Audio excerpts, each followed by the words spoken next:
So permeability definition we already seen. So now the type of soil, according to that, the gravel, if the gravel particle are there, means the space between the particle, interconnected particles के अंदर ज़्यादा होगा, so permeability will be more. It is around more than one, obviously. It might be 2, 3, 4, 5, whatever. It is the space between the size of particle or size of void is available.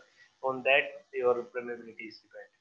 Sand, if there is a sand, its a range of permeability or permeability coefficient will be 1 to 10 power minus 3, and if it is silk, it will be 10 minus power minus 3 to 10 the power minus 7, and if it is clay, then its value less than 10 power minus 7. Means as the particle size has been reducing, it means the number of voids is increasing, but the space between the voids, the space between the particle, which is voids or pores, which is going to be reduced. By reducing the space between the particle, your permeability will reduce, because permeability is directly proportional to the space available between the particle. That's why coarse gravel, coarse जो particle होंगे, like gravels होगा, boulders होगा, जितना बड़ा size होगा, उतने ही उन particles की permeability ज़्यादा होगी.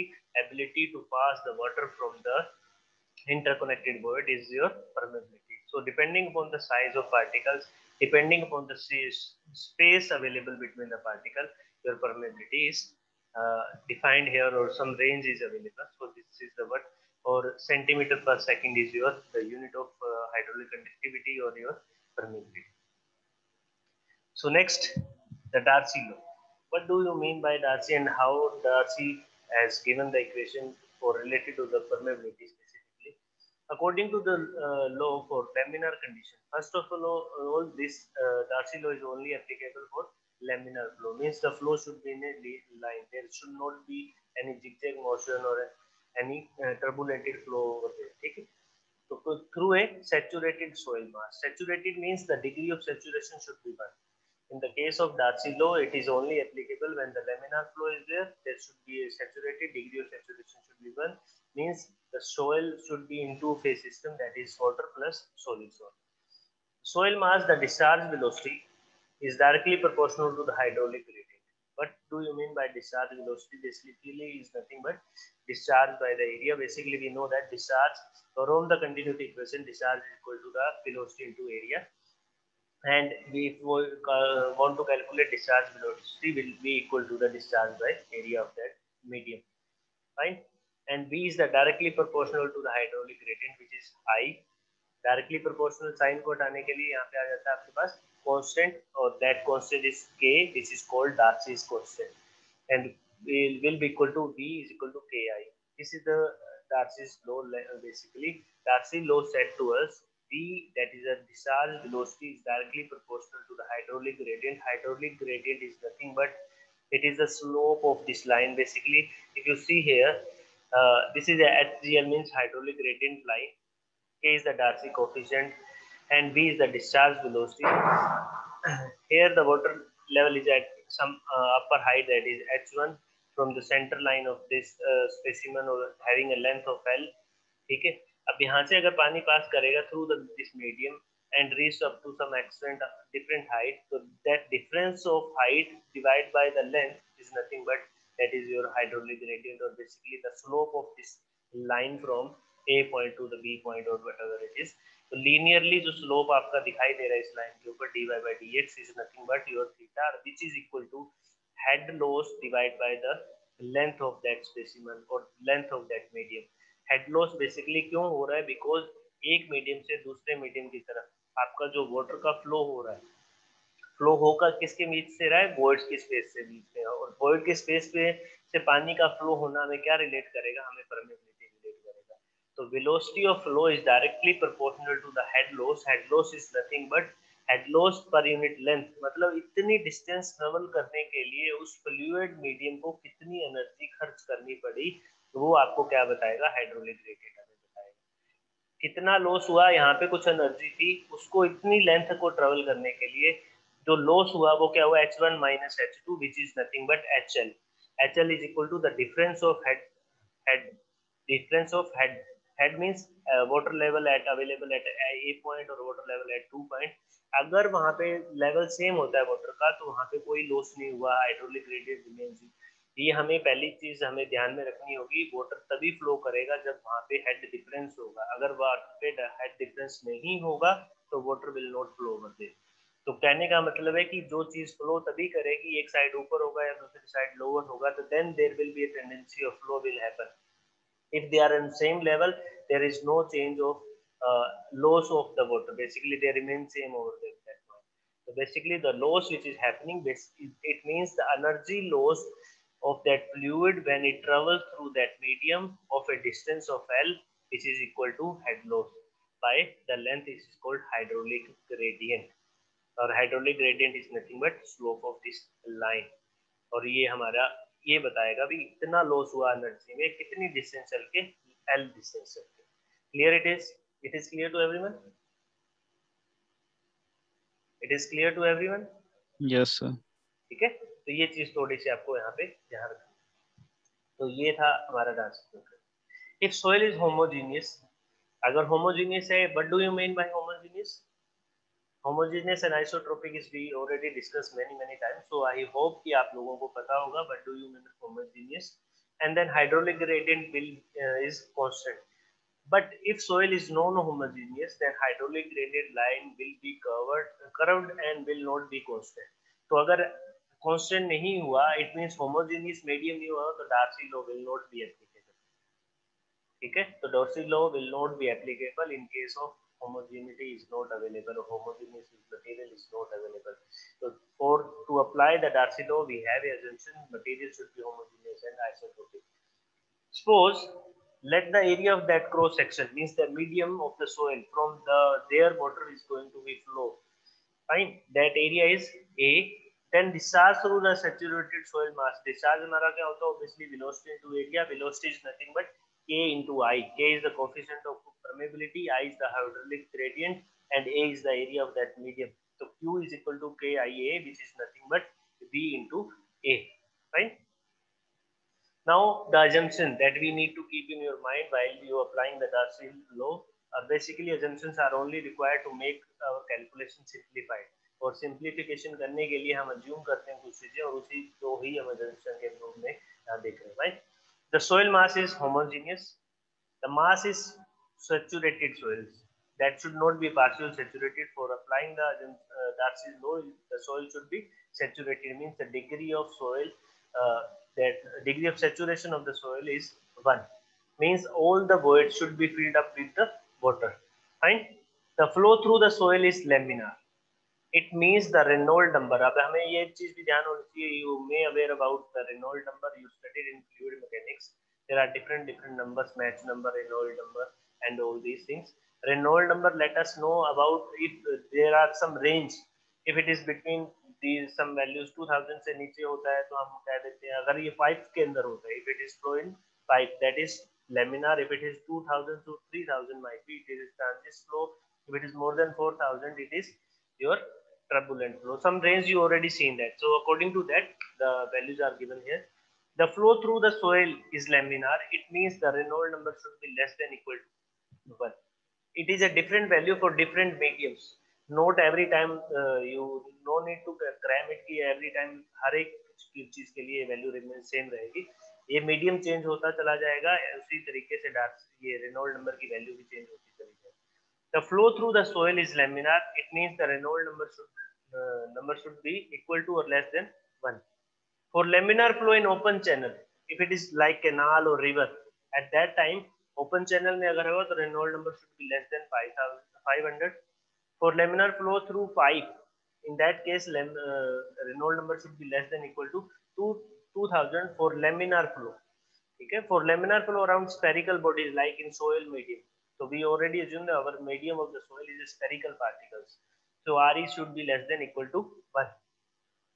Note, generally flow through gravels is turbulence and Darcy law is not valid. अब यहाँ पे क्या चीज आ रही है? Gravels के अंदर turbulent कैसे हो जाएगा? Because space between the particles are more, so velocity will increase. So by increasing the velocity, laminarity of the flow will disturb. That's why this law is not valid for the gravel specifically. क्योंकि वहाँ पे क्या हो जाता है? Flow has been changed. The velocity is increasing. Velocity by increasing, Reynold number आपका क्या हो जाएगा, चेंज हो जाएगा। ठीक है, अब रेनॉल्ड नंबर आपका डिफरेंट होता क्या, inertial force by viscous force. Inertia force आपका velocity into might be inertia force by viscous force होता है डेफिनेटली, तो विस्कोसिटी पे चेंज डिफरेंस पे आएगा एंड योर वेलोसिटी पे भी आएगा, kinematic and viscosity, dynamic viscosity and density of flow also. ठीक है, तो ये चीजें आपको थोड़ी सी जंक्शन के फॉर्म में यहाँ पे ध्यान रखनी। Now if you see here, there is a note which is mentioned, which is very important point here. So note the discharge velocity v is equal to q by a is basically that is apparent velocity or fictitious velocity. Note the true value, true value क्यों नहीं होगा, because अभी हम जो बात कर रहे थे, जो एरिया की बात कर रहे थे, area is total area of the soil medium, but flow is not happening through the total cross section area, it is through the voids only. The value which we are getting, that velocity is your thoroughly complete area के अंदर से आ रहा है, ना कि आपके void के area के अंदर से आ रहा है, तो that value is basically apparent velocity or fictitious velocity. Actual velocity is not that.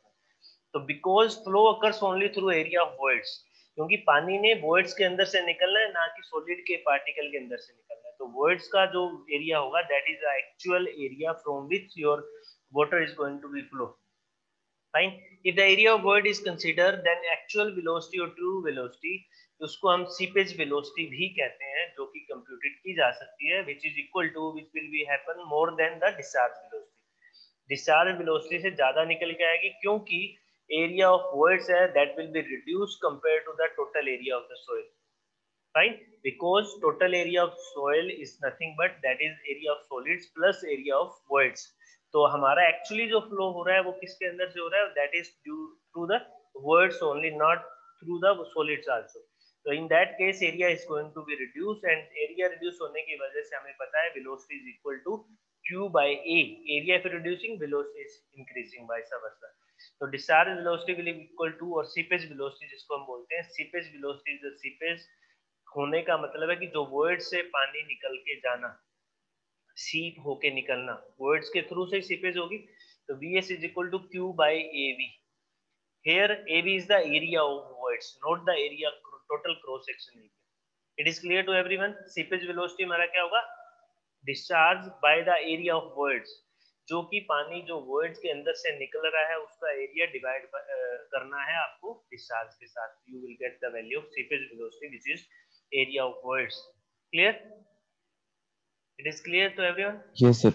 ठीक है, तो ये थोड़ा सा आपको ध्यान रखना है. अपेरेंट विस्कोसिटी और अपेरेंट और फिक्टिशियस वेलोसिटी को हम कहेंगे डिस्चार्ज वेलोसिटी, और जो एक्चुअल वेलोसिटी है जो हमारी कंप्यूटेड की जाएगी, जिसको सीपेज वेलोसिटी भी बोलोगे, ट्रू वेलोसिटी भी बोलोगे, that can be calculated by using the area of words instead of total area of that medium.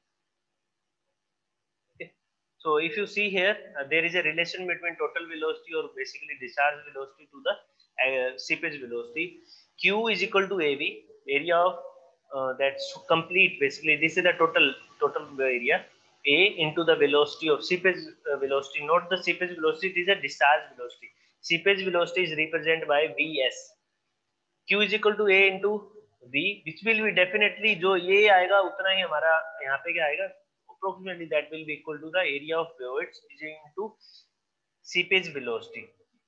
So we can compute Q is equal to this one, and this values are both are same, so we can equate them.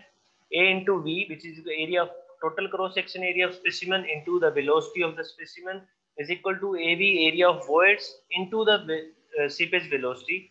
From here, seepage velocity is equal to A by AV into V. If you multiply by length, both side multiply and divide, there will be no change obviously. By the mathematically we know that Vs is equal to AL is basically the total volume of soil. Total volume, area into the length is nothing but your total volume of soil divided by AB into L. AB is the area of voids into the length, basically that is volume of voids. It is total area, this is volume of voids into the total velocity of that or discharge velocity of the specimen. So seepage velocity is equal to VB, V by VB into VB by V क्या होता है हमारे पास? We already seen the relation, that is porosity. Porosity is nothing but volume of voids to the total volume of soil. This relation is already seen here, and we know the value of porosity is greater than 0 and less than 1 होती है. So that's why Vs comes out to be more compared to the discharge velocity. Means seepage velocity comes out to be more compared to the discharge velocity. We have the relation because porosity never ever more than the 1. If it is not more than 1, so definitely Vs, that is a seepage velocity, comes out to be more of discharge velocity. Clear everyone? सबको पता लगा? Yes sir. Okay. बच्चे राजवीर के अलावा कोई बच्चे दूसरों बच्चों को भी आवाज का कोई इशू है, कोई समझने में प्रॉब्लम आ रही है तो प्लीज रेज योर हैंड और either you can put your question into the chat box, so I will read and give you the answer of it. अभी तक मैंने कोई बहुत बड़ी टेक्निकल टर्म्स या बड़ी सिंपल तरीके से आराम से मैं बता रहा हूँ, कोई फास्ट फॉरवर्डिंग नहीं चल रही है यहाँ पे. ठीक है, कोई इशू होगा तो यू कैन आस्क मी. ठीक है, नेक्स्ट आप क्या कह रहे हैं? If pressure is induced, pressure मतलब कोई चीज में जैसे कलर आपने डाल दिया है कुछ इस तरीके से, introduce in the water, it will flow through the soil having velocity equal to the seepage. जो कि प्रेशर है वो ऑब्वियसली वॉइड के बीच में से निकलेगा. ठीक है, तो उस फ्लो के through the soil having velocity equal to the seepage velocity. अब एक चीज यहाँ पे ध्यान रखना, ये सीपेज वेलोसिटी का क्या फंडा है और बड़ी इंपॉर्टेंट चीज है ये परमेबिलिटी का होना. इसको पढ़ने की बेसिकली एप्लीकेशन कहाँ यूज होती है? जब अर्दन डैम आप बना रहे होते हो. अर्दन डैम मतलब, अर्दन डैम का क्या मतलब होता है? हमने इरिगेशन में भी पढ़ा था सर जो हम मिट्टी से बनाते हैं डैम. हाँ, बैंक जो हमारे बैंक जो बने होंगे, जो डैम हम मिट्टी या और एग्रीगेट हम मिक्स करके बनाते हैं, मोस्टली अर्दन मटेरियल के साथ जो बनता है. ठीक है, तो उस डैम के अंदर क्या होता है, अगर आपकी परमेबिलिटी ज्यादा है उसकी, तो बेसिकली क्या होता है, पानी जब फ्लो करेगा तो पानी क्या करेगा, प्रेशर डालेगा उस पार्टिकल्स के अंदर. जब पानी वॉइड के अंदर से निकलेगा तो ऐसा थोड़ी है कि वो बिल्कुल गैप पड़ा हुआ है जिस हाथ से फ्रीली निकल जाए, ऐसा नहीं होता है. तो that the water will definitely apply some pressure on the soil particle. तो कुछ पार्टिकल जो कि अर्दन डैम में क्या होता है, प्रॉपरली कंपैक्टेड नहीं होंगे, even they are compacted but due to the high pressure of the water, तो होने की वजह से क्या होता है, कुछ पार्टिकल धीरे धीरे उस पानी के साथ फ्लो होना भी स्टार्ट हो जाता है. तो होते होते होते होते क्या होता है, वो पानी के साथ बाहर निकल जाते हैं. Means they will start flowing with the water and get out from the that hole. कुछ पार्टिकल उसके साथ फ्लो होकर निकल जाएंगे, तो क्या होगा, एक पूरा का पूरा पाथ बन जाता है. परमेबिलिटी होने का मतलब एक पाइपिंग सिस्टम बन जाता है, जिससे क्या होगा, जो पार्टिकल के बीच से पानी पहले निकल रहा था ना, कभी यहाँ से कभी यहाँ से, जहां से गैप मिलेगा obviously it will flow through their only ना.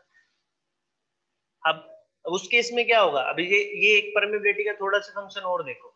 अभी इसमें कोर्स में ज्यादा क्यों होता है और फाइन में कम क्यों होता है? अभी अब कोर्स में देखोगे तो हमारे पास क्या होता है, वॉइड ज्यादा होता है, स्पेस ज्यादा, वॉइड ज्यादा नहीं होता, void ratio is less, space between the particle is more. तो पानी जैसे उस पार्टिकल के साथ से निकलेगा तो आगे उसका गैप बना हुआ है, तो वो वहां से पास होता हुआ ज्यादा जिगजैग मोशन की फॉर्म में नहीं निकलेगा, because we know the gap is available next to the next particle. But in the case of fine soil, they are very closely interconnected. तो पानी जैसे निकलेगा तो कभी कहीं से पार नहीं को घूमना पड़ेगा. मतलब कहने का मतलब है porosity, sorry, permeability will reduce in case of that. तो पाथ को कहीं टिल्टी साइड हुआ, यहाँ गैप मिला, तो और उसकी स्पीड भी है comparatively, that will be less compare to the that part. अब इस केस में भी वो जो चीज मैं पाइपिंग की, एक पाइपिंग फेलियर के नाम से टर्म आती है, आप इरिगेशन 2 में भी पढ़ोगे, यहाँ भी मैं बता देता हूँ. तो उस पानी की प्रेशर की वजह से कुछ पार्टिकल क्या हो जाते हैं, पार्टिकल के ऊपर स्ट्राइक होगा पानी का, पानी के साथ क्या होते हैं, जो लूजली कनेक्टेड पार्टिकल्स होंगे, they will start flowing with the water. और धीरे धीरे करते करते क्या होता है, कटिंग होती चली जाती है, होती चली जाती है, और एट द एंड वहां पे प्रॉपर एक पाइप की तरह, आपने बहुत बार देखा होगा कि कहीं पे जब डैम बना होता है या आपके घरों में या खेतों में जो चैनल बना होगा ना, चूहे ने या थोड़ा सा कहीं से निकला होगा ना, मिट्टी लूजली कनेक्टेड होगी या जहाँ पे घास नहीं होगा, तो धीरे धीरे क्या होता है, एक होल स्टार्ट होता है. पहले बड़ा स्मॉल पानी निकलता है, जैसे चींटियां निकल गई, उससे भी पानी गैप बन जाता है. तो धीरे धीरे particle will start flowing with the water and slowly you will see कि वो गैप जो था पहले initially, it is very very less. After some time you will find कि वो गैप बहुत बड़ा होकर एक प्रॉपर पाइप की तरह वहां पे पानी फ्लो होना स्टार्ट हो जाता है. That term is called piping failure. ये समझ आया सबको क्या चीज? आई थिंक आपने रिलेट भी किया होगा, ये चीज देखी होगी most probably all the students. अगर नहीं किया हुआ तो घर में आज ही ट्राई कर लेना, एक सर्कुलर एक टैंक सा बनाना मिट्टी के साथ. शहर में जो रह रहे हैं माइट भी नहीं अवेलेबल होगा, अगर आप कहीं जा सकते हो तो बनाना, उसमें पानी फिल करना, और क्या करना, एक स्टिक के साथ एक छोटा सा वैसे ही पोल क्रॉस कर देना और धीरे से उसमें पानी को अलाउ करना। धीरे धीरे you will find after some time, half an hour और 1 आवर, यू विल फाइंड कि वहां पे जो कुछ पार्टिकल फ्लो होना स्टार्ट हुआ वो गैप काफी बड़ा हो गया, आपका वो टैंक जो भरा हुआ था वो धीरे धीरे वहां से पानी एक्सपेल आउट हो जाता है। ठीक है, तो ये वहां पे परमेबिलिटी की टर्मिनोलॉजी बड़ी, और ये कंसोलिडेशन के पार्ट में इंपॉर्टेंट आ जाती है। अगर यहाँ अगर ध्यान से देखोगे तो ये किससे रिलेट कर रहा है, वोइड रेशियो के साथ रिलेट कर रहा है, वोइड स्पेस के साथ रिलेट कर रहा है। तो आप अगर कंपैक्ट करते हो, कंसोलिडेट करते हो सोइल को, क्या होगा, वोइड रेशियो रिड्यूस हो रहा है, means gap between the particle are reducing, तो you are reducing the permeability और possibility of water passing through the spaces is you are reducing, that's why तो वहां पे वो पानी को रिटेन करेगी। अदरवाइज अगर लूजली कनेक्टेड है तो failure has been taken place. इसीलिए ज्यादातर कभी भी आप देखोगे तो जो बैंक्स बनते हैं काफी विड्थ वाइज बनते हैं। अगर पाइपिंग फ्लो एक साइड से स्टार्ट भी हो रहा है तो that might not be crossword through out the that bank. ठीक है, पूरा क्रॉस भी नहीं होता है, ये भी चाहते हैं, तो कंपैक्ट किया जाता है प्रॉपर तरीके से। तो उससे थोड़ा सा रिलेट किया। Now let pressure moves bye dx, एक डिस्टेंस हमने अज्यूम की, dx की एक लेंथ पे मूव कर रहा है कुछ टाइम के अंदर which is dt, then dx by dt हमारा क्या हो जाएगा, विच इज वेलोसिटी, और वो क्या है, सीपेज वेलोसिटी। ऑब्वियसली पानी आपका पास कहां से करेगा, वॉइड स्पेस के अंदर से करेगा, तो vs that is seepage velocity which is equal to the total velocity और discharge velocity divide by eta which is your porosity। V, that is eta velocity of discharge velocity, which is equal to K I. K is the coefficient of permeability, I is the hydraulic gradient. Obviously, this one is also directly proportional, which is seepage velocity directly proportional to the your hydraulic gradient. Vs seepage velocity, there is a coefficient KPI. This is a coefficient of percolation. Percolation is basically through the voids, percolation of water means passes और previous material जिसको बोलते हैं, उस term से यहाँ पे percolation की term निकल के आती है, that is Kp is a coefficient of percolation, और seepage means flowing of water through the voids space। Vs by V, which is this one, is equal to Kp by K, and we know that this relation and equal to 1 by eta, Kp is equal to K, that is a coefficient of permeability divided by eta. So means that we have the relation between the coefficient of percolation to the relation with the coefficient of permeability is equal to K by eta. So this is the relation which you have to remember or solving some problem. It might ask in your exam, that is in for 2 marks or 5 marks wherever. ठीक है, I hope it this term is clear to everyone, किसी को कोई doubt नहीं होगा। और piping की चीज जो थी मैंने वो भी उसके बारे में आपको रिलेट कर दी। अगर आप कोई क्वेश्चन ही पूछोगे, I will further move continuously. If you have any doubt you can raise your hand, I will let you know about the problem if you have. So next is factor affecting permeability. Excuse me sir. Yes sir फर्क क्या sir इनमें, KP और के में फर्क क्या sir वैसे? One is permeability coefficient, other is percolation coefficient. Permeability के अंदर हम टोटल डिस्चार्ज वेलोसिटी लेके चलते हैं, यहाँ अच्छा, पे इसमें सीपेज के साथ रन करते हैं। ओके, तो बेसिकली ये डिपेंड है। Okay yes. So now the factor affecting permeability. Before seeing this slide, I want to ask you people कि आपके हिसाब से फैक्टर ऑफ अफेक्टिंग परमेबिलिटी क्या हो सकते हैं। अभी मैं इस स्लाइड को मैं मूव कर रहा हूँ, मैंने यहाँ पे रख दिया। Just let me know according to you, अभी आपने जो टर्मिनोलॉजी पढ़ लिया है, इतना आइडिया जरूर होना चाहिए कि what are the factors those will effect your permeability. So one by one any students can say, एक बार एक ही बताना है, दूसरे ने नेक्स्ट दूसरा बताया। So according to you, what are the factors which will affect your permeability? Void ratio. Rajveer said void. Space between, no sir, space between particles. Yes, one of the same thing. Space between the void ratio Particles. is also effective. Void ratio will also affect. Yes, next. Size of particles. Yes, size of particles. Any other? Shape of Frictional particles. resistance. Shape of particles also. Yes, Sumit, कौन सा? Sir, friction. Yes, friction. Yes. Compaction. Anyone? Any other one? So can we say compaction? धीरे से आवाज नहीं आ रहा आपका। Compaction. किसी को समझ आ रहा है?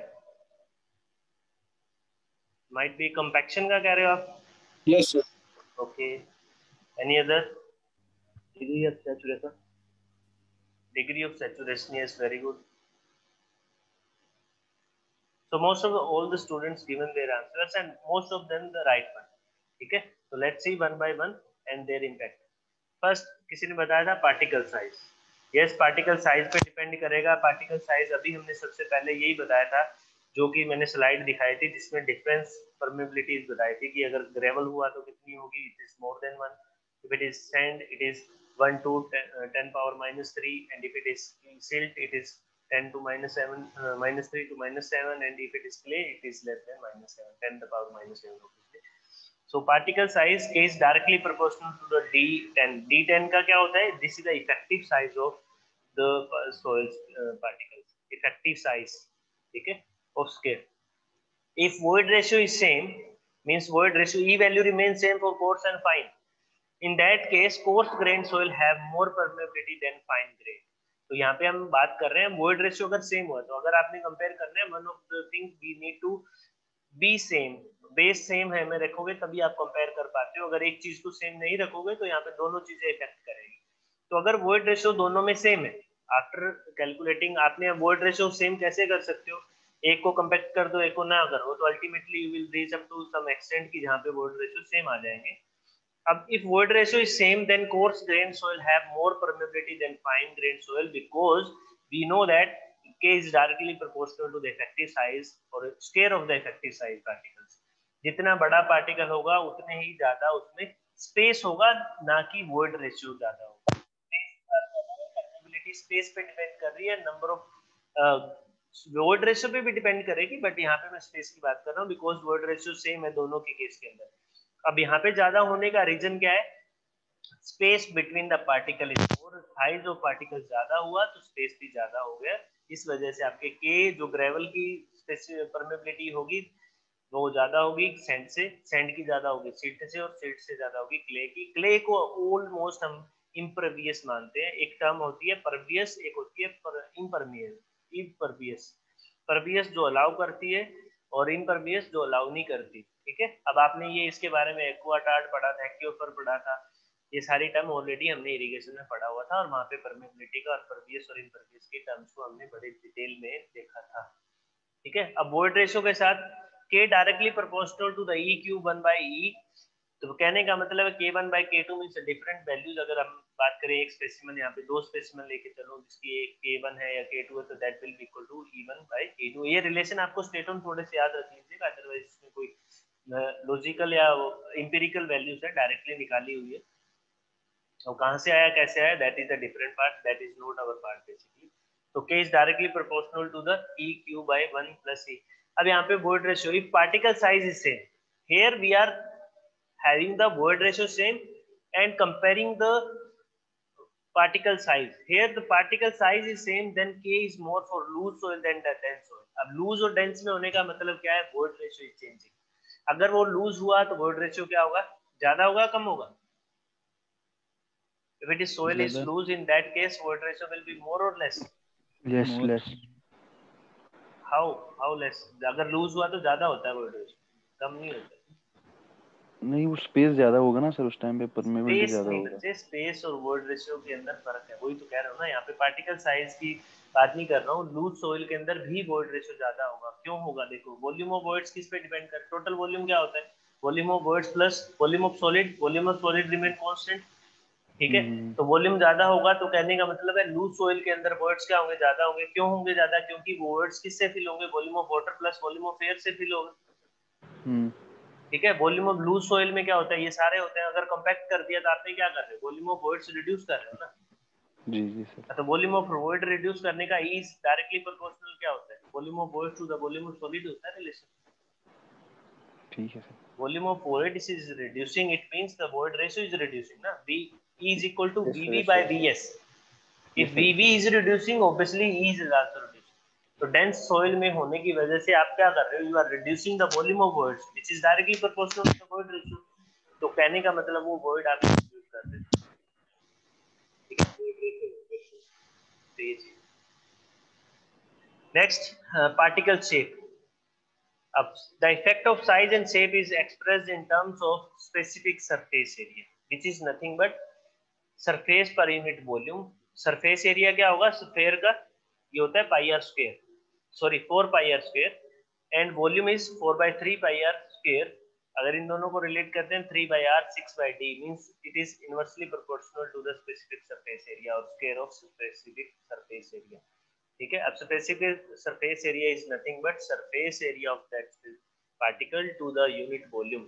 Specific surface area of sphere is 4 pi r square divided by volume of that sphere particle is 4/3 pi r square, which comes out to be 3/r, and r को हम लिख सकते हैं d/2 and that will be 6/d. obviously from there that is the relation between if the particle shape is different. अब यहाँ पे एक particle shape की भी बात की, अगर वो राउंडेड हुआ, यहाँ पे स्फीयर की बात कर रहा हूँ, अगर डिफरेंट डिफरेंट साइज हुआ तो परमेबिलिटी को कैसे इफेक्ट करेगा, कोई बता सकता है इसको?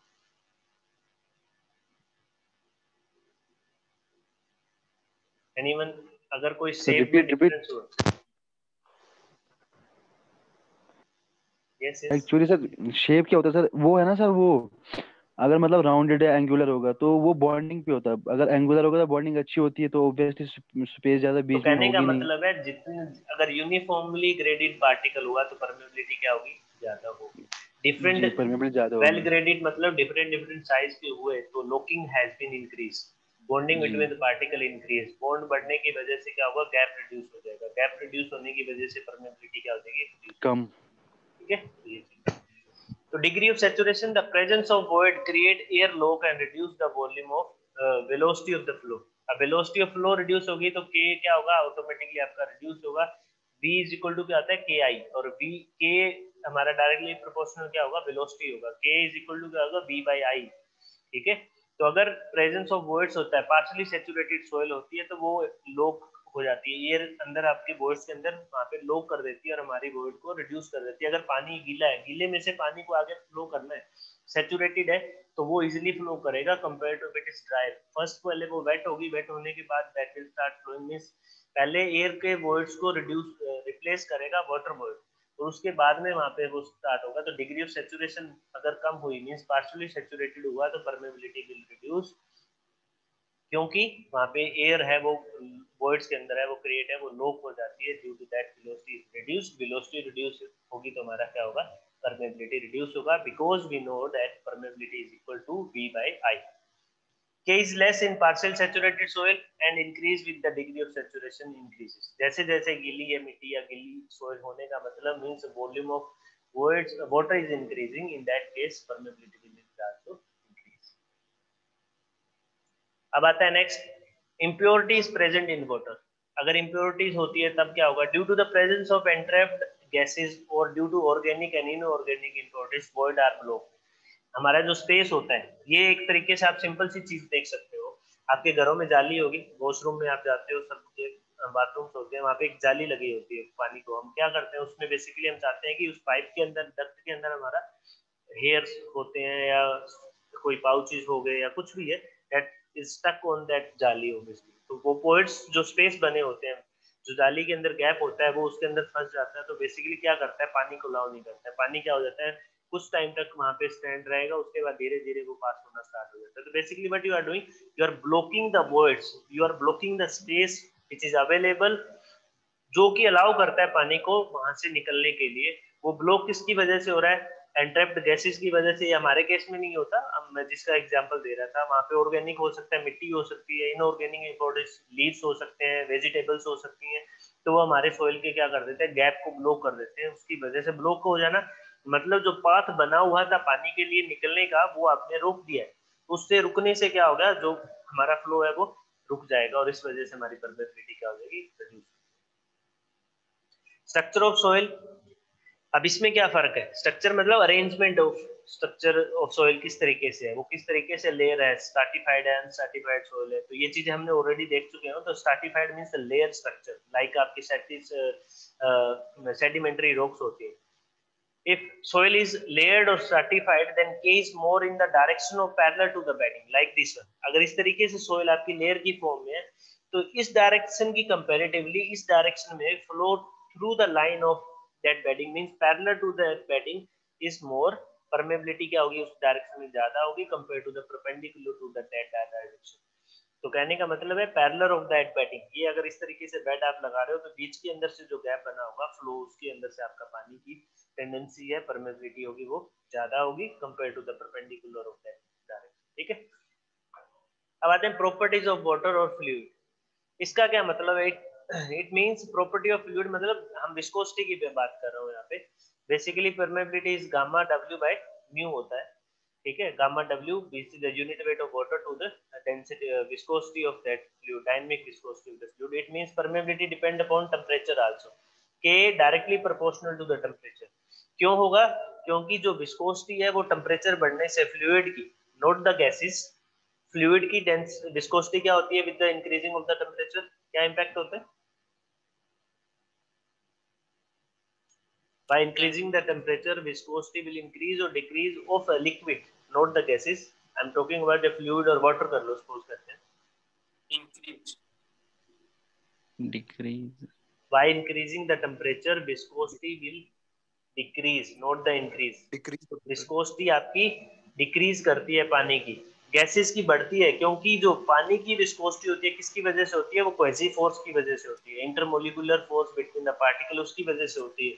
तो जैसे टेम्परेचर बढ़ेगा, इंटरमोलिकुलर पार्टिकल के बीच का जो बॉन्ड है वो धीरे धीरे लूज होना स्टार्ट होगा, तो viscosity will start reducing. But in case of gas, जो विस्कोसिटी होती है वो रेंडमनेस की वजह से होती है, मोलिक्यूल्स के जो एजिटेशन की वजह से होती है। पार्टिकल जैसे जैसे आप अगर टेम्परेचर बढ़ाओगे तो गैस के पार्टिकल्स है वो रेंडमनेस बढ़ जाती है। रेंडमनेस बढ़ने की वजह से क्या हो जाता है? दे will start closing each other. जैसे कि अगर आप एग्जांपल देखो, आप फिल्म देख रहे हो, एक मॉल में बैठे हो और सडनली फिल्म खत्म होती है तो गेट के पास क्या होता है? सारे लोग इकट्ठे होकर चले जाते हैं। पहले तो दूर दूर थे ना, चेयर पे बैठे थे सब लोग, तो जैसे ही बंद हुआ तो एजिटेशन स्टार्ट हो गया, मींस पार्टिकल सब लोग बाहर निकलने की कोशिश करने लग जाते हैं। तो बाहर निकलने का मतलब they will come close, come close होने से उसको बोलते हैं randomness of particle movement. Molecular agitation of particle जो होता है उसके अंदर जो आपकी गैस के अंदर ये होता है, इस वजह से viscosity of gases has been increase due to the increase of temperature, but it is inversely proportional in case of fluid और लिक्विड और वाटर। अगर टेम्परेचर बढ़ेगा तो वहां पे हमारी विस्कोसिटी कम होगी, और विस्कोसिटी कम होगी तो हमारी परमेबिलिटी क्या हो जाएगी? बढ़ जाएगी। मतलब जितना पतला पानी, मींस फ्रिक्शन क्या होगा? विस्कोसिटी कम होने का मतलब क्या होता है? डायनामिक विस्कोसिटी क्या होती है? Friction to the one layer to the other layer. ठीक है, तो अगर वो कम होगी तो धीरे धीरे वो फ्रिक्शन कम होगा, फ्लो होगा, वो वन लेयर से दूसरे लेयर के साथ फ्लो इजीली होना स्टार्ट हो जाएगा। क्लियर? धीरज आप म्यूट करो बेटे, आपके पीछे से आवाज आ रही है। Clear? It is clear, but I Yes, just sir. Yes, sir. explained. So next is adsorbed water, film water और hygroscopic water. ये hygroscopic water क्या होता है जी? या film water या adsorbed water आप लोगों को मैंने पहले भी 2-3 बार बता चुका हूँ। बेसिकली जब भी आप कोई भी टेस्ट करते हो या हीट करके आप स्पेसिमेन को, जो भी आप जैसे कि ओवन के अंदर से कोई स्पेसिमेन बाहर निकालते हो और सडनली आपने उस डिफरेंट टेम्परेचर के अंदर रख दिया, जो टेम्परेचर बेसिकली कम है आपके ओवन से, तो सराउंडिंग में आपका क्या होगा? मॉइस्चर अवेलेबल होता है, उस मॉइस्चर को वो ऑब्जर्व कर लेता है, तो उसे हम हाइग्रोस्कोपिक या मॉइस्चर कंटेंट बोलते हैं।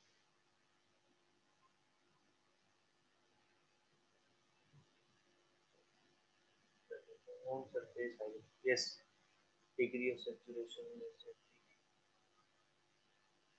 So hygroscopic, the film fine soil have a good capacity to absorb the water.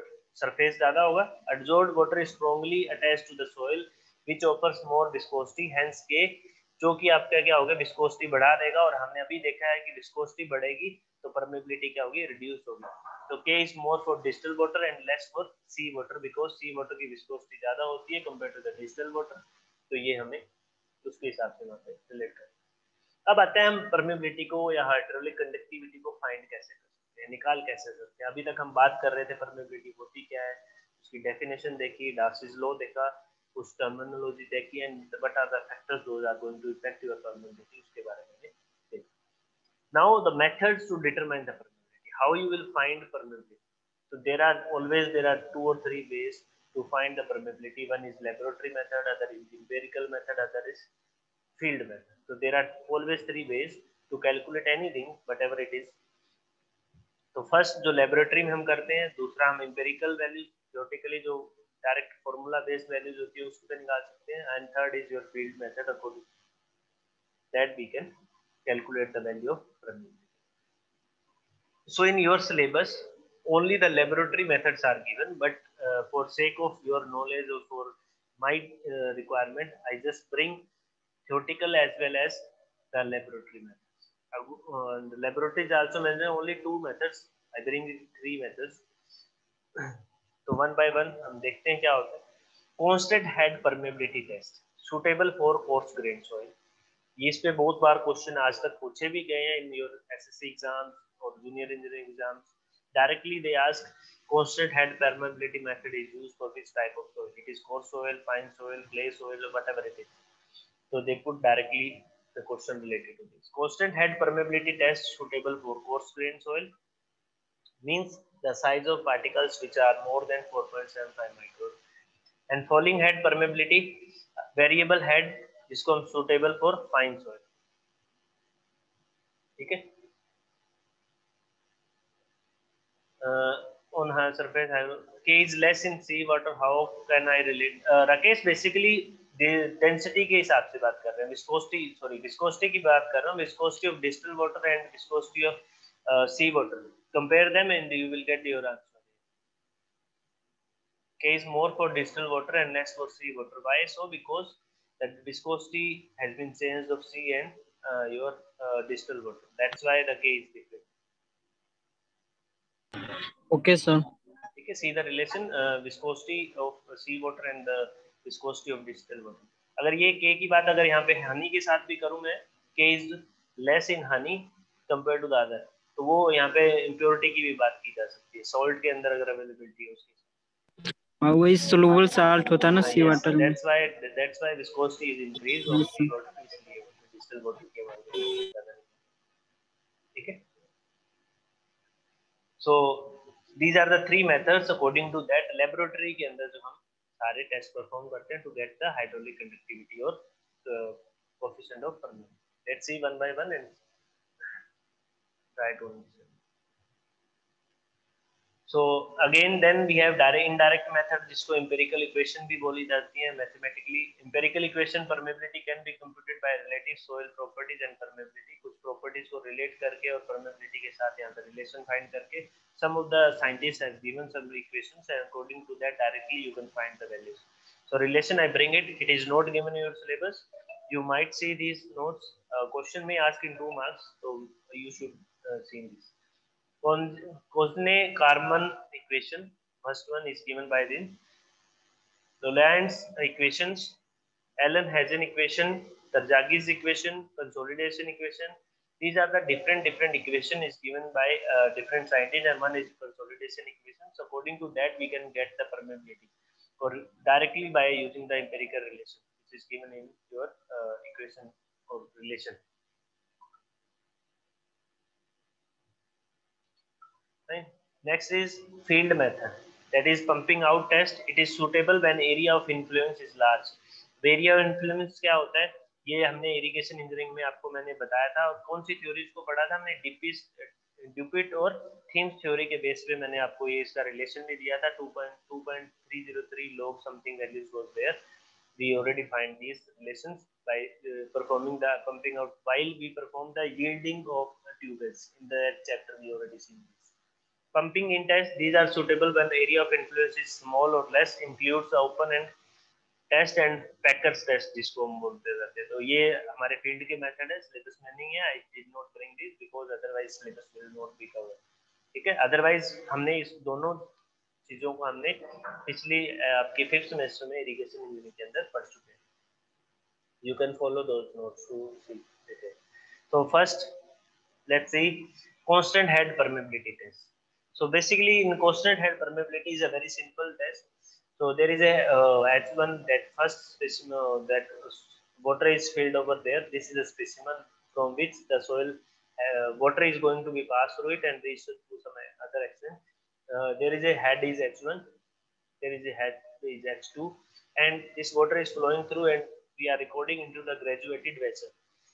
Measure करेंगे कितने टाइम में कितना पानी था और कितना पास होके यहाँ पे आ जाता है, उससे रिलेट करके हम निकाल लेते हैं. लेट्स सी क्या रिलेशन निकल के आएगा. And slope of this dy by dx which is nothing but HL by length of their specimen of these to this extent. ये लाइन को अगर आप देखोगे, this is the perpendicular distance, this is the length, and perpendicular we need to, this is HL, difference of heads, different of heads basically h1 minus h2 which is equal to HL by your length of their specimen. The flow takes place under constant head difference HL. It means h1 and h2 are kept constant. इन दोनों को हमने same रखना है किसी height पे specified के ऊपर, और जो डिफरेंस निकल के आएगा that is HL. Let V is the volume of water collected in graduated in time t. इसी टाइम t के अंदर आपने स्टार्ट किया, यहाँ पे पानी फिल करते हुए आपने स्टार्ट किया और उस टाइम को नोट कर लिया और इनिशियली वाटर स्टार्ट हुआ, उसके अंदर कोई भी वॉल्यूम V था जो पानी हमारा कलेक्ट हुआ किसी टाइम t के अंदर, तो Q हमारा क्या होता है, discharge is nothing but volume per unit time. Discharge is equal to V by T. The hydraulic gradient is nothing but head difference divided by the length of the specimen or length of that medium, and which is nothing but tan theta of this triangle. If you see in this triangle, which is HL by length, HL by length. Let the area of cross section of soil, not the words area. Basically, it is a cross section of area. Q is equal to KIA. Because Ki is nothing but V into A, VA is nothing but your discharge. Q is equal to VT, V by T, which we already seen from the discharge below the volume relation. V by T is equal to K. I is nothing but HL by L into area. So K comes out to be VL by HL AT. So this is the relation of K. How can we calculate the value of K? We know V volume we can calculate from this. Time हमें पता है कितने time में यहाँ पे पानी connect हुआ. Head load difference हम कैलकुलेट कर सकते हैं कितना था इनिशियली, H1 कितना था, H2 कितना आ रहा है, ये निकाल लेंगे. लेंथ ऑफ स्पेसिमेन हमें पता है. एरिया ऑफ, अगर क्रॉस सेक्शन में अगर मैं साइज दूं तो you can calculate that it, and Q I यहाँ से रिलेट करके हम permeability of that specimen we can find. That's how we can calculate by using the constant permeability test, constant head permeability test.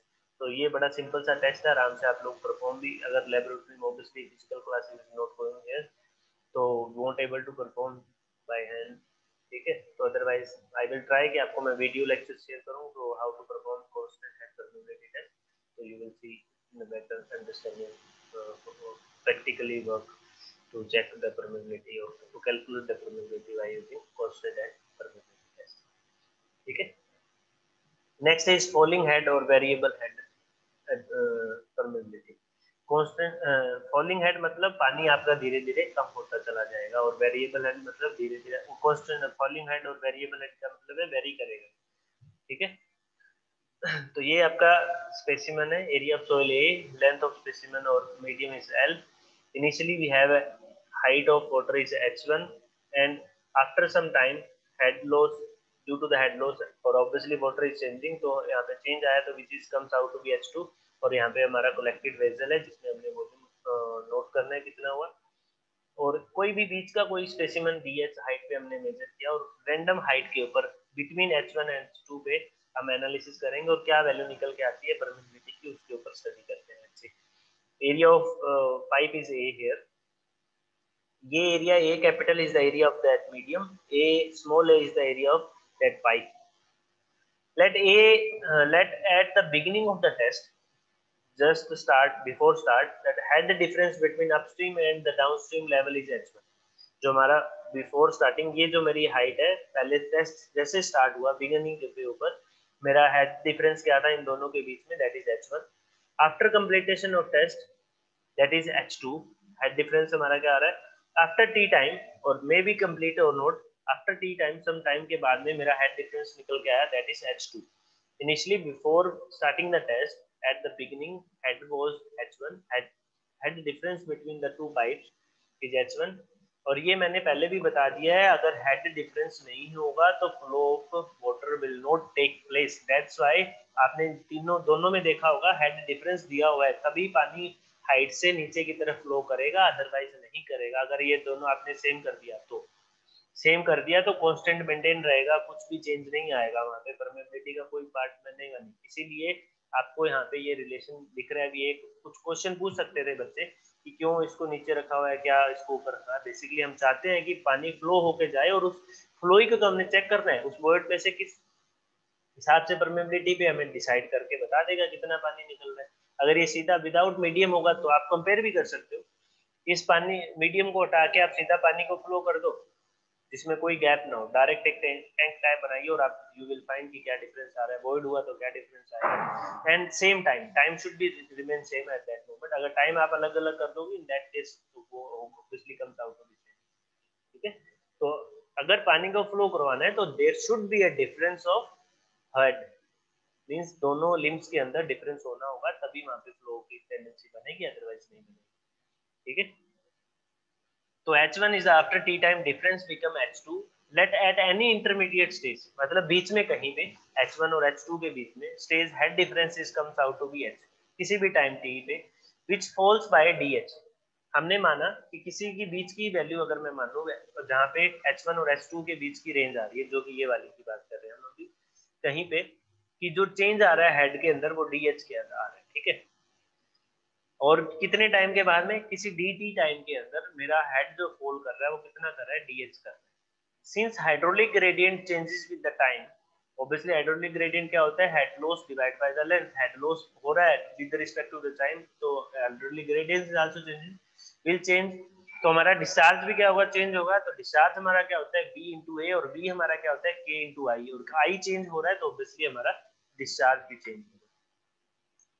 Q is equal to KIA.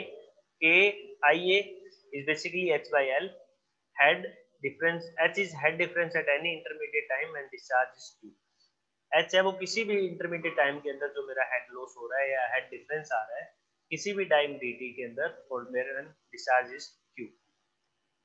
अब अगर यहाँ से देखोगे तो डिस्चार्ज को मैं अगर कंपेयर करूँ तो kx dh by dt क्या होता है, बेसिकली हमारा वेलोसिटी इज आल्सो चेंजिंग, तो distance travelled with respect to the time, तो वैसे वेलोसिटी आ जाती है मीटर पर सेकंड, तो वो क्या हो रही है, चेंज आ रहा है, हेड लॉस क्या आ रहा है, कम हो रहा है, कम होने की वजह से हमारे साइन माइनस का है। ठीक है, A area of the pipe into the change of velocity, तो वेलोसिटी इनटू आपका क्या आ जाएगा, area is discharge only, k into HL by a, k into I is your velocity into a, तो आपका क्या होगा, डिस्चार्ज, तो डिस्चार्ज को इक्वेट कर रहे हैं दोनों को, minus dh by h here, k by a by al, just cross multiplication dt, हमने इंटीग्रेट कर दिया h से h2 के बीच में, मतलब time height difference is h1 to h2, मतलब initially at time before beginning of the test h1 और आफ्टर h2 वेरिएबल के अंदर, तो ये हमारा चेंज आ रहा है minus dh by h। KAAL ये आपके कौन सा पैरामीटर है, कम्स आउट 0 to 2, 0 पे था तो मेरा h क्या था, h1 था, t टाइम के बाद मेरा डिफरेंस ऑफ हेड क्या आ रहा है, h2 आ रहा है, dt टाइम के अंदर चेंज क्या आ रहा है, माइनस dh by h1, तो log e minus h1 by h2, sorry log e h1 by h2 is equal to KAAL by t, k is equal to, after log e की value you can put it here 2.303 AL log 10 h1 by h2 by 80, so that's how we will get the value of k in the case of falling head parameter, or you have to keep in mind this relation to find out the numericals values or numericals। fine, I hope ये चीज clear हुई होगी, simple सी चीज थी। हमने किया क्या, एक फॉलिंग हेड के और वेरिएबल के अंदर एक पहले इनिशियली टेस्ट स्टार्ट करने से पहले मेरे पास हेड डिफरेंस था h1, after some time t head difference comes out to be h2, और मैंने कोई स्टडी किया इन दोनों के बीच की रेंज के अंदर किसी h हाइट के ऊपर मेरा जो डिफरेंस आ रहा है dh आ रहा है किसी टाइम dt के अंदर, उसके ऊपर स्टडी करते हुए डिस्चार्ज को इक्वेट किया दोनों को, और यहाँ से मेरे पास k की वैल्यू निकल कर आ जाती है 2.302 KL log 10 h1 by h2 by dt। अब a कैपिटल A आपका एरिया ऑफ दैट स्पेसिमेन है या मीडियम है, स्मॉल a है ये एरिया ऑफ पाइप है, मैंने लिखा भी हुआ है where a is the area of pipe, small a, capital A is the area of soil mass, L is the length of the soil mass, T is the time in which head difference change from h1 to h2। अब यहाँ पे एक note लिखा हुआ मैंने, if the variable head test performed in 2 stages, 2 stages के अंदर करें at same interval, मतलब जो पहला स्टेज हुआ था उसी टाइम इंटरवल के लिए किया जाए, that is in the first stage head difference change from h1 to h2 in time t, इसी टाइम टी के अंदर फर्स्ट स्टेज के अंदर मेरा हेड जो डिफरेंस आ रहा था वो H1 से H2 पे आ रहा था. In second stage in same soil head difference changes from H2 H3 same time के अंदर. इन that case the relation between H1 and H2 and H3 is given by H2 square is equal to H1 and H3 और H2 is equal to H1 H3. तो ये relation under the root obviously ये relation कब निकल के आएगा अगर दो चीजों के अंदर इसको परफॉर्म किया जाए. तो यहाँ से वैल्यू निकाल दो स्टेज के अंदर अगर निकाला जाए तब. ठीक है, तो ये था हमारा फॉलोइंग है टेस्ट. सर जी ये जो सर ये आपने सर इनिशियल मतलब ये डिस्चार्ज इक्वेट किया ना सर पहले रिलेशन के स्टार्ट में, ये पाइप का डिस्चार्ज है लेफ्ट साइड पे और ये सॉइल मास का डिस्चार्ज है ना. ये टोटल जो पानी यहाँ पे आ रहा है ना ये वाला पानी डिस्चार्ज तो जो यहाँ से होगा वो ऑब्वियसली इसमें से भी होगा और इसमें हाँ से वही भी ना, होगा. तो वही तो इक्वल कंजर्वेशन ऑफ होगा. डिस्चार्ज तो चल ही रहा है ना, वो तो चल ही रहा है यहाँ. जी जी जी जी वो सर. जो यहाँ से निकलेगा वो इसमें से भी निकलेगा, इसमें से निकलेगा वो यहाँ निकलेगा और यहाँ वही वाला वही यहाँ. अरे सर वही बोल रहा था ना, मतलब वो आपने इक्वेट कर दिया पाइप हाँ, का और उसका सॉइल मास का. हाँ वही तभी उसमें स्मॉल तभी ही आ कर रहा है सकते तभी हाँ, बोल. अदरवाइज हाँ तो हाँ नहीं जी होगा ना. जी सर. जी जी सर. ठीक है, अब आता है next capillary permeability test. This method is also known as horizontal capillary test. वैसे ये सिलेबस में नहीं है बट फिर भी देख लेते हैं. It can be used to find permeability of soil as well as capillary head in the soil. तो परमेबिलिटी के साथ साथ कैपिलरी हेड भी हमें बताएंगे. ठीक है, the previous two methods are applicable only for saturated soil. तो जो पिछली कंडीशन थी, जो दोनों टेस्ट हमने किए थे फॉलिंग हेड और कांस्टेंट हेड परमेबिलिटी टेस्ट, जो दोनों के दोनों condition is that soil should be saturated. Partially saturated के लिए नहीं है soil, whereas this method can applied for partially saturated soils also. ठीक है, तो ये मेथड जो हमारा capillary permeability test can apply for partially saturated soil also. In this method, partially saturated soil sample is placed in a cylindrical glass tube of 4 centimeters dia, and length of that specimen or that glass cylindrical tube is 35 centimeters, through which water is allowed to flow under a constant head applied arrangement. The outlet or other end of the tube is kept open to the atmosphere in order to permit escape the air present in the birds. ठीक है, अगर बची हुई है air वगैरह निकालने के लिए इन आउटलेट पे गैप दिया जाता है. अभी ये डायग्राम दिखाते हैं.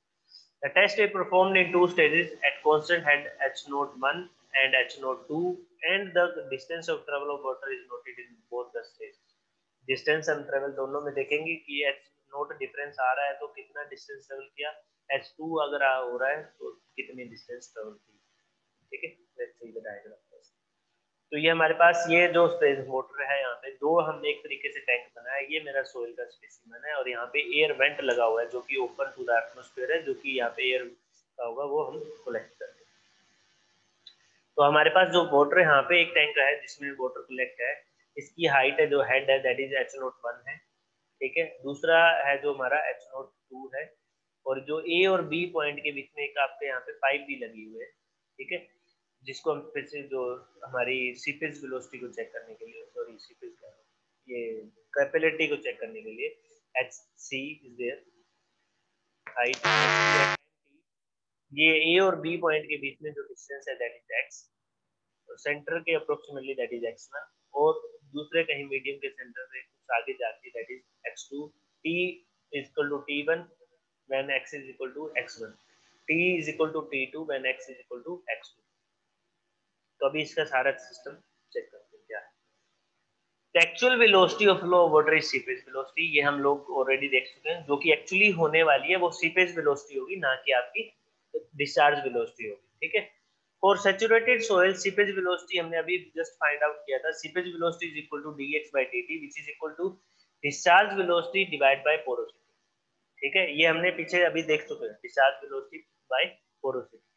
But if the soil is partially saturated, if the degree of saturation is S, between 0 to 1, then seepage velocity is given by ds is equal to dx/dt. So S you have to divide it, you will get the value of seepage velocity if the soil is partially saturated. If it is fully saturated, obviously S value is equal to 1, so that relation comes out to be V by eta.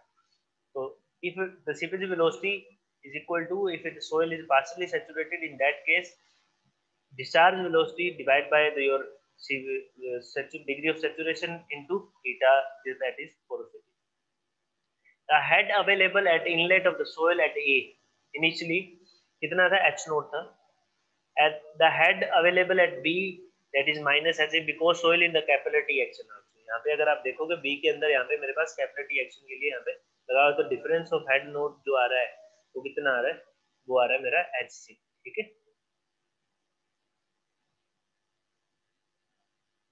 Head difference between A and B, जो head difference आएगा obviously हमारे पास क्या था, H note. यहाँ पे ए point पे क्या एच नोट है मेरे पास डिफरेंस, ये ठीक है. और बी के ऊपर क्या है मेरा एच सी है, तो डिफरेंस क्या आएगा obviously H naught minus H C. और एच सी बेसिकली डिक्रीज हो रहा है तो माइनस होगा, पहले से कम हो रहा है तो माइनस साइन आएगा. H naught minus minus H C, that comes out to be H naught plus H C. Hydraulic gradient between A and B is given by difference of head और head loss per unit length. और length कितनी travel की, कितना head loss हुआ, कितनी distance travel करने के लिए, वो हमें क्या बताता है, ये हाइड्रोलिक ग्रेडियंट बताता है. और कितना लॉस हो रहा है H naught plus H C, कितनी डिस्टेंस ट्रेवल करके, एक्स डिस्टेंस ट्रेवल करके. ये एक्स चला ए से बी के बीच में, कितना चला, एक्स चला. और डिफरेंस क्या आ रहा है, एच नोट था और उसमें से एच सी जो आपका डिक्रीज हो रहा था ऑब्वियसली माइनस आया था. तो टोटल जो डिफरेंस आ रहा है that is H naught plus H C, कितनी डिस्टेंस ट्रेवल करके, एक्स डिस्टेंस ट्रेवल करके. H C plus H naught is equal to X, that it comes out to be second equation. If the soil is partially saturated, with the degree of saturation is S, coefficient of permeability K, the discharge velocity is equal to, that we already seen, V is equal to Ki, और I आपका क्या है, that is H naught plus Hc by X. To put the value into this equation, discharge velocity comes out to be equal to porosity is into hydraulic gradient, which is nothing but H naught plus Hc by X. From the equation number 1, Vx हमने already देख चुके हैं. Vx is equal to dx by dt, means the change of velocity with respect to the change of distance with respect to the time. Distance traveled with respect to the time is basically velocity. और Vs हमारा क्या होगा, bolt के अंदर जो velocity है, K by h naught by hc by x. तो ये हमारा क्या है, this is your dx जो कि हमने निकाली हुई है, Vs की वैल्यू ऑलरेडी. तो K is equal to h naught plus hc by x by s. And तो ये हमारी वैल्यू क्या है, ये वाली value v is equal to क्या है, k h naught h c by x divide by s n. ऐसे ये v की वैल्यू, डिस्चार्ज वेलोसिटी की वैल्यू आपने पुट किया इस इक्वेशन में, ये आपके पास आ जाती है. x dx is equal to k by s n. ये फिर से कौन सी वैल्यू बाहर निकाली, h note plus h c dt. Integrated कहां से कहां तक करना है, हमें वैलिड करना है x जब x1 से लेके x2 के बीच में. ठीक है, x1 से लेके x2 के बीच में, x1 x2 x dx is equal to k sn h naught plus hc. Integrate time के अंदर कितना डिस्टेंस ट्रेवल कर रहा है वो हमें निकालना है. तो t1 t2 equal to integrate of dt. तो यहाँ से हम अगर इंटीग्रेट करते हैं तो x2 square minus x1 square by 2, k is equal to sn h naught plus hc t2 minus t1. तो यहाँ पे इसको सिंप्लीफाई कर लो. This is the equation number 3 which is comes out to be there after simplifying. ये इस side आ जाएगा, मतलब change of distance with respect to the time is equal to 2k sn h naught plus hc. In the above equation there are two unknowns. कौन कौन सा है, k unknown है और हमारा hc अननोन है. ठीक है, we can computed by performing the test in 2 stages.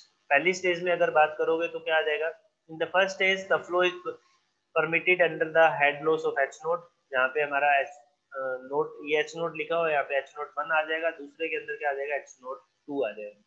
That's it, h note 1 and h 2. After computing 1 and 2 you will get the value of k and s or h. You can compute from there and put into this equation, you will get the value of k. So that's how you can perform this test also with the lab. ठीक है, तो ये थोड़ी सी simple सी चीजें थी, कोई ज्यादा complicated part नहीं है. इसमें से न्यूमेरिकल माइट भी ना पूछे, बट इट इज रिलेशन में फाइंड आउट. अब जो इनडायरेक्ट मेथड्स है, again these things are not mention in your syllabus, तो just you have to remember कि क्या रिलेशन आपस में. स्क्रीन थोड़ा ब्लर दिख रहा होगा माइट भी. क्या आपको रीडेबल है, ये content is readable to everyone? Yes sir. ठीक है, फिर भी अगर नहीं दिखेगा तो I will share the PPT. Might भी आपको कुछ आइडिया लग जाएगा, जैसे इतना कंप्लीट दिखाई दे रहा होगा. तो फर्स्ट जो कोनेजी-कॉर्मन इक्वेशन है, जो हमारा एम्पिरिकल रिलेशन है, that you have to remember. तो K is equal to 1 by K, 1 by Kk into gamma W, which is a unit weight of water, by mu. Mu is the viscosity of the fluid. EQ by 1 plus E. ये relation मैंने आपको बताया था अभी. यहाँ पे K आपका क्या इनवर्सली प्रोपोर्शनल है म्यू का, और E का ये भी रिलेशन दिया था. तो यहाँ पे आप सीधा एक इसी इक्वेशन से आप रिलेट कर सकते हो, जो कि फैक्टर जो इफेक्ट करते हैं आपकी परमेबिलिटी. क्या क्या ये आपका था प्रॉपर्टी ऑफ वाटर की, ये आपकी थी वॉइड की, ये था आपका size of particle, dia of particle. ठीक है, तो यहाँ पे रिलेट कर सकते हो 1 by Kk into gamma W by mu into EQ by 1 plus E. D10 means effective size of particle square, और K is equal to 1 by Kk gamma W by mu EQ 1 plus E. DQ को हम specific surface area से भी relate कर सकते हैं, तो 1 by specific surface area square. K permeability of coefficient है. K क्या है, कोजने-कॉर्मन कोफिशिएंट, जो कि बाय द साइंटिस्ट नेम आपको यहाँ पे यूज कर रहे हैं, Kozeny Carman coefficient, which depend upon the type of soil structure, impurities present in the soil. Mu dynamic viscosity coefficient. Gamma W unit weight of water. D10 effective size और dia of particle, जो कि already आपको बताया हुआ है.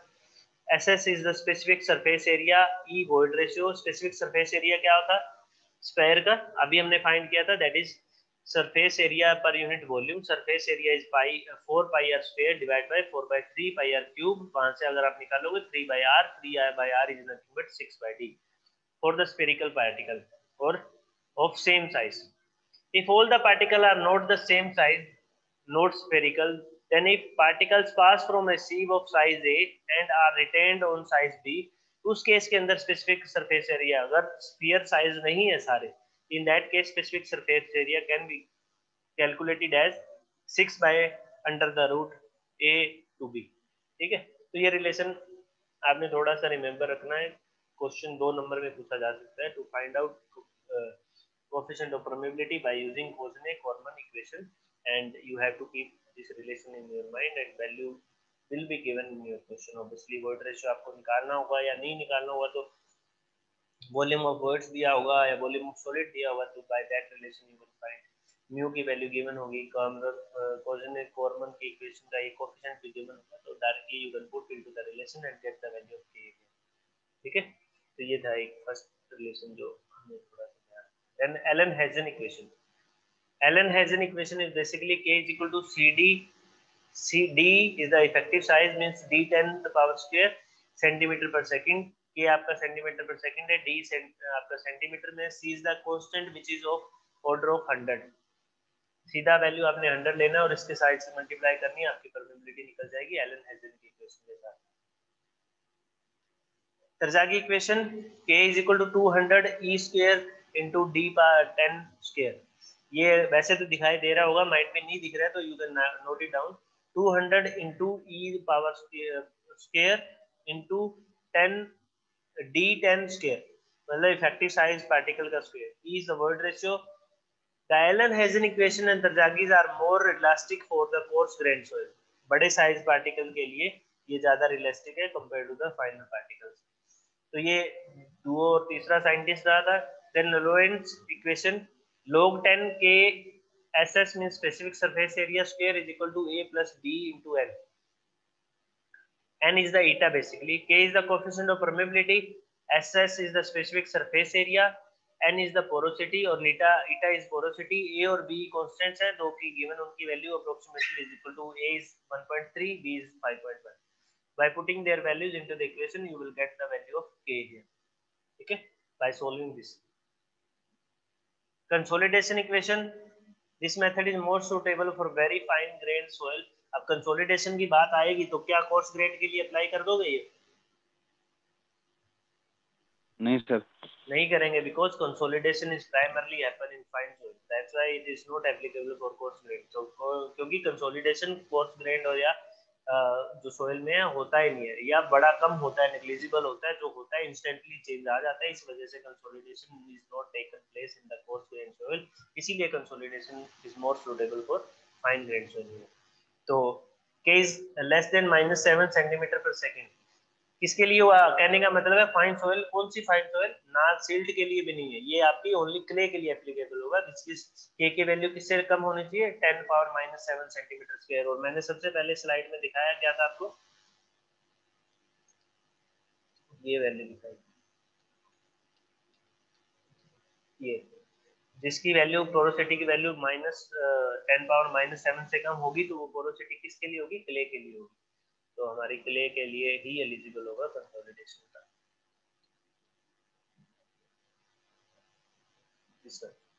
तो K is equal to CV into gamma W into MV। CV क्या होता है जी, कोफिशिएंट ऑफ कंसोलिडेशन। अब ये क्या होता है, ये मैंने आपको ऑलरेडी जब हमने Terzaghi one dimensional consolidation equation देखी थी वहां पे देखा था, सेंटीमीटर स्क्वायर पर second. MV coefficient of volume compressibility, क्या होता है MV की वैल्यू कैसे निकालते हो, which is equal to AB by effective stress, might be AB by effective stress is or ratio, yes. Gamma W unit weight of water Newton per centimeter cube and K is the centimeter, so directly you can get the value। अब ये थोड़ा सा important है, इसको comparatively all the values, ये इस पे से क्वेश्चन माइट भी पूछा जाए क्योंकि आप लोगों ने ये देखा भी हुआ है और पढ़ा भी हुआ है, ठीक है। अब नेक्स्ट आता है हमारा इफेक्टिव और इक्विवेलेंट कोफिशिएंट ऑफ परमेबिलिटी और satisfied soil. Certified soil means layered of soil होगी, उस केस के अंदर परमेबिलिटी की, इसमें सीरीज और पैरेलल की कहानी है, थोड़ा सा उसको देखते हैं, ज्यादा कॉम्प्लिकेशन अगेन नहीं है। If the soil mass is homogeneous and isotropic deposit, then property क्या होती है, सेम होती है, सेम होती है, कोई भी प्रॉपर्टी होगी। यहाँ परमेबिलिटी की बात कर रहे हैं तो Kx is equal to Ky is equal to Kz, तो here Ky is equal to Kz equal to Kx is equal to K only. तो अगर आइसोट्रोपिक होमोजेनियस है तो ये सेम रहेगा। If the soil mass is stratified layered made of several layer having thickness H1 H2 Hn so on, अलग अलग thickness के हिसाब से बनी हुई है और लेयर्ड की फॉर्म में, कोफिशिएंट ऑफ परमेबिलिटी किसी फर्स्ट लेयर की K1 है, दूसरी लेयर की K2 है, तीसरे की K3 and so on Kn तक आपकी वैल्यूज आ रही है अलग अलग लेयर की, ठीक है। In that case equivalent coefficient of permeability कैसे निकालते हैं, K एवरेज जिसको बोलते हैं या KE बोला जाता है, ठीक है, उसको कैसे फाइंड आउट करेंगे। तो H1 थिकनेस है आपकी फर्स्ट लेयर की, उसकी प्रॉपर्टी क्या है, K1 है। H2 थिकनेस है सेकंड लेयर की, प्रॉपर्टी आपकी परमेबिलिटी है, दैट इज K2 है। H3 is the thickness of third layer, properties or permeability is K3, and H4 is the thickness of fourth layer and permeability is K4। Kx and Ky, ठीक है, to dimensional है इस case के अंदर, Kx and Ky is equal to sum of K into H divided by summation of height। तो basically हम क्या कर रहे हैं, पैरेलल की फॉर्मूला की K1 H1 plus K2 H2 plus K3 H3 plus Kn Hn divide by H1 plus H2 plus Hn। तो इस तरीके से हम वैल्यू निकाल लेंगे, बेसिकली K इक्विवेलेंट वैल्यू आता है यहाँ पे, K equivalent if they are in like this, parallel के अंदर एक दूसरे के साथ अटैच, ठीक है। Equivalent effective permeability to bedding plane, दूसरे मतलब परपेंडिकुलर डायरेक्शन में अगर आप देखोगे तो बेडिंग प्लेन के अंदर तो Kz is equal to sum of height by sum of h by k। Kz अगर निकालना है, K अभी ये बात कर रहे थे Kx और Ky निकाला हमने, ठीक है, वर्टिकल और हॉरिजॉन्टल। अब Kz के डायरेक्शन में अगर लेयर्ड की फॉर्म में निकालना है, in that case H1 plus H2 plus Hn divide by H1 by K1 plus H2 by K2 plus Hn and Kn। It is always found that Kx and K or Ky is more than Kz। ये क्यों होता है, ये मैंने अभी पीछे आपको बताया था, while we are discussing about factor affecting permeability, because layered के अंदर अगर आप बात करोगे parallel to the surface अगर आप बात करोगे तो flow क्या होगा, permeability है वो ज्यादा होगी compared to the perpendicular direction of that plane or bedding to plane, ठीक है। तो ये चीज ध्यान रखनी है। ये एक था वर्टिकल की एक्सिस के अंदर, अगर ये अब यहाँ पे हॉरिजॉन्टल डायरेक्शन में आपको लेयर दिख रही है, ये अगर लेयर ऐसे होती, इस तरीके से अटैच होती और पानी ऊपर से आ रहा होता, इन दैट केस के बाई आपकी बात कर रहे होते। यहाँ हम बात करें के एक्स की, ठीक है, तो K X most probably K equal to K Y depending upon how they are arranged, ठीक है। If it is vertical in that case K Y, it is horizontal it is K X, और perpendicular to the both axis K X and K Y it is K Z which is equal to, that's how we can find it out। इसको बोलते हैं coefficient और equivalent permeability, equivalent coefficient of permeability, ठीक है, clear. तो इस पे question बहुत बार गेट में भी पूछे गए हैं और जनरली पूछे भी जाते हैं। Calculate the equivalent effective stress, K1 given होता है, K2 गिवन होता है, K3 गिवन होता है और आपको Kz निकालना है सपोज करो, तो उस केस के अंदर आपको that relation you have to find और thickness of the layers is given. ठीक है, अब आता है कि if flow is one dimensional then K is equal to क्या आ जाएगा, Kx और K is equal to Ky का कोई भी हो सकता है डिपेंडिंग अपॉन किस डायरेक्शन में आपसे पूछा जा रहा है, और K is equal to Kz। One dimensional मतलब only in one direction. If flow is two dimensional then equivalent coefficient permeability is given by, अगर फ्लो टू डायमेंशनल है in that case K equivalent is equal to under the root Kx Kz। अगर xy plane में पूछा गया, अगर xy plane में पूछा गया तो under root K into Ky, Kx into Ky, depending upon the plane in which they ask. According to that, if it flow is two dimensional, in that case you have to use this relation. If flow is three dimensional, so that will be K equivalent is equal to under the root 3, मतलब 3 का जैसे किया जाता है Kx Ky and Kz, और otherwise Kx Ky Kz power 1/3 और 0.33।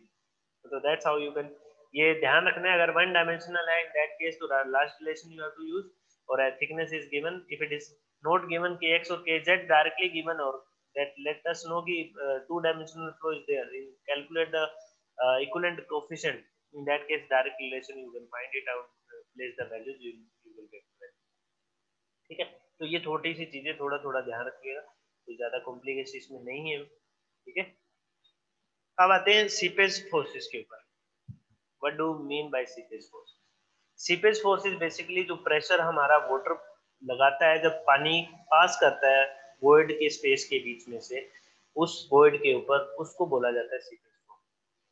किस area पे लगा रहा है? ऑब्वियसली उस वॉइड के स्पेस के एरिया पे लगा रहा है।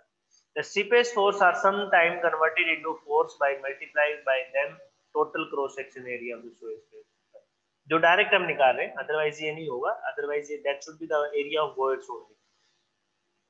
The seepage force is applied by following water to the soil skeleton, मतलब सोयल के स्ट्रक्चर के ऊपर किसकी वजह से लगाया जाता है? वाटर की तरफ से लगाया जाता है। सोयल के स्केलेटन, सोयल के स्ट्रक्चर के ऊपर, सोयल की बॉडी के पार्टिकल्स के ऊपर जो पानी से प्रेशर लगाया जाता है उसको हम बोल रहे हैं सीपेज, और जो कि ये किस फॉर्म में आ रहा है, वो ड्रैग करता है, पार्टिकल को साथ लेके जाने की कोशिश करता है, उसको बोलते हैं seepage. In an isotropic soil the seepage force always acts in the direction of flow. अब जैसे जैसे पानी का फ्लो आ रहा है, अगर ये मेरा स्पेसिमन है, ये पानी फ्लो कर रहा है ऐसे, तो इसके साथ जो पानी के पार्टिकल होंगे, इस फ्लो के साथ जो होगा उसके साथ ही हमारा ये सीपेज का फोर्स लगेगा पार्टिकल्स के ऊपर, इंटरकनेक्टेड पार्टिकल्स के अंदर। इसीलिए सीपेज अगर ज्यादा है, सीपेज की वेलोसिटी ज्यादा है, तो particle will start flowing through with the water and piping failure has been taken place. Seepage force is usually expressed as force per unit volume of soil. Thus, J is the seepage force divided by volume of soil. Seepage force क्या होता है? Obviously pressure आपको पता है water कितना डाल रहा है into area, like stress into area होता है। यहाँ पे हम pressure की बात कर रहे हैं, तो pressure into area is equal to the force divided by the volume। अब pressure seepage का force क्या होता है? WH होता है। W क्या होगा? Volume into unit weight of water, volume A into H into gamma, WH by AH is the volume, और ये H by H आपका क्या हो जाएगा? Hydraulic gradient into gamma W।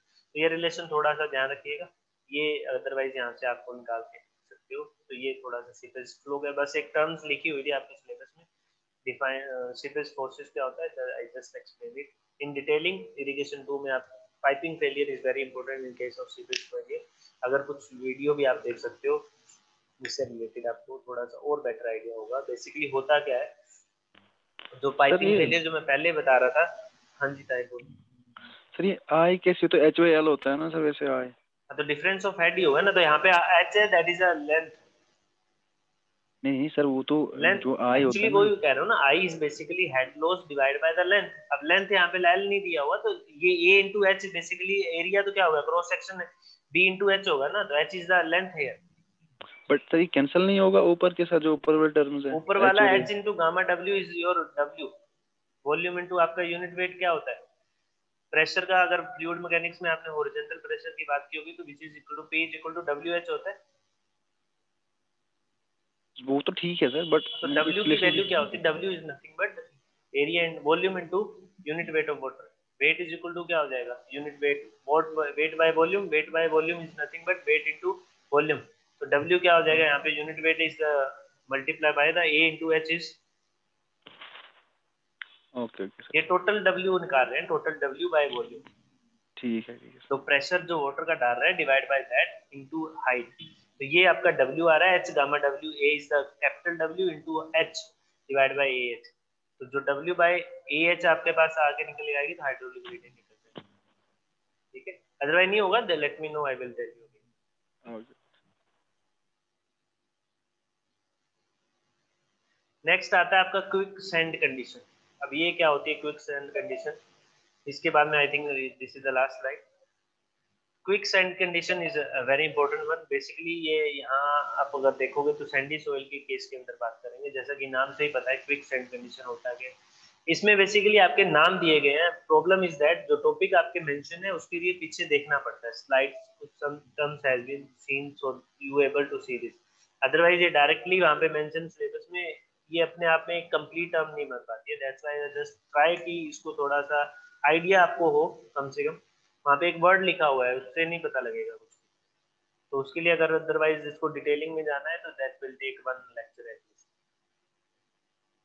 तो it is clear from the equation. अब ये equation जो आपको दी हुई है भैया आपको नहीं पता होगी obviously, because this equation is from the previous concept that is not mention in your syllabus, that is H gamma dash. Gamma dash क्या होता है, it is submerged unit weight. Submerged unit weight क्या होता है, it is unit saturated unit weight minus unit weight of water.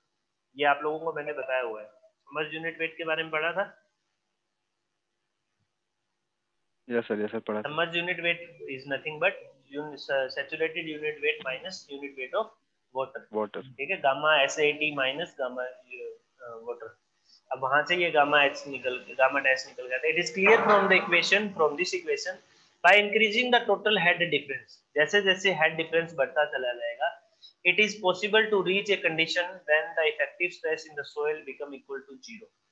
ये आई की value बढ़ती चली जाएगी, मतलब हेड डिफरेंस का कहने का मतलब है कि आई विल इंक्रीज। तो जैसे जैसे आई बढ़ेगा तो आई बढ़ेगा तो ऑब्वियसली जितनी ये वैल्यू है तो ऑलमोस्ट ये दोनों इक्वल हो जाएंगे। तो इक्वल होने की वजह से क्या आएगा, जो स्ट्रेस जो निकल के आएगी, हमारी इफेक्टिव स्ट्रेसेस जो निकल के आएंगी वो क्या हो जाएगा, 0 आ जाएगा। तो इस केस में होता क्या है, 0 आने की वजह से क्या होगा, जो लोड कैरिंग कैपेसिटी थी, अब हमारे पास क्या होता है, टोटल स्ट्रेस आता है। टोटल स्ट्रेस किसकी वजह से आ सकता है, ओवरबर्डन होता है जो सोइल के ऊपर, सोइल पार्टिकल का वेट हो सकता है। अगर स्पेसिमेन किसी डेप्थ के ऊपर है, सपोज 5 मीटर डेप्थ पे है, तो पहले तो 5 मीटर जो ऊपर सोइल भरी हो उसका वेट आएगा, अगर उस पर कोई कंस्ट्रक्शन हुई है या बिल्डिंग है उसका लोड आएगा। तो जो टोटल लोड आ रहा है वो हमारा स्ट्रेस है, टोटल स्ट्रेस है।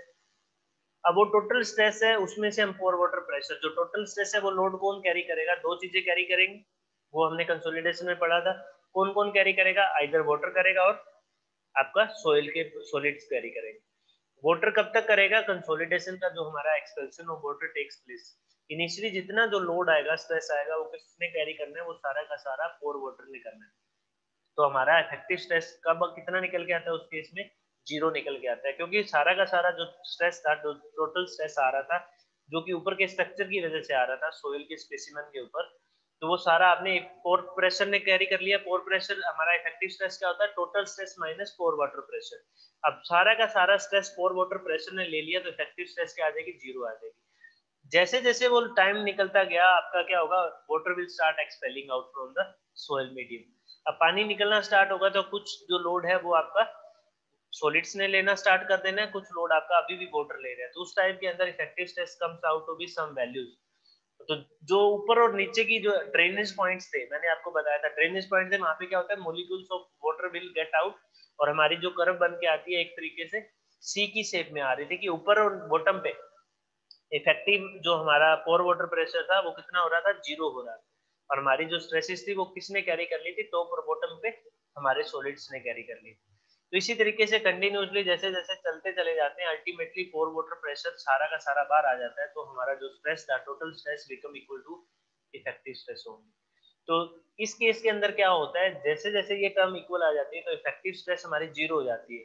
0 होने का मतलब है कि जो लोड कैरिंग कैपेसिटी थी that will have been negligible और फेलियर वहां पे टेकन प्लेस।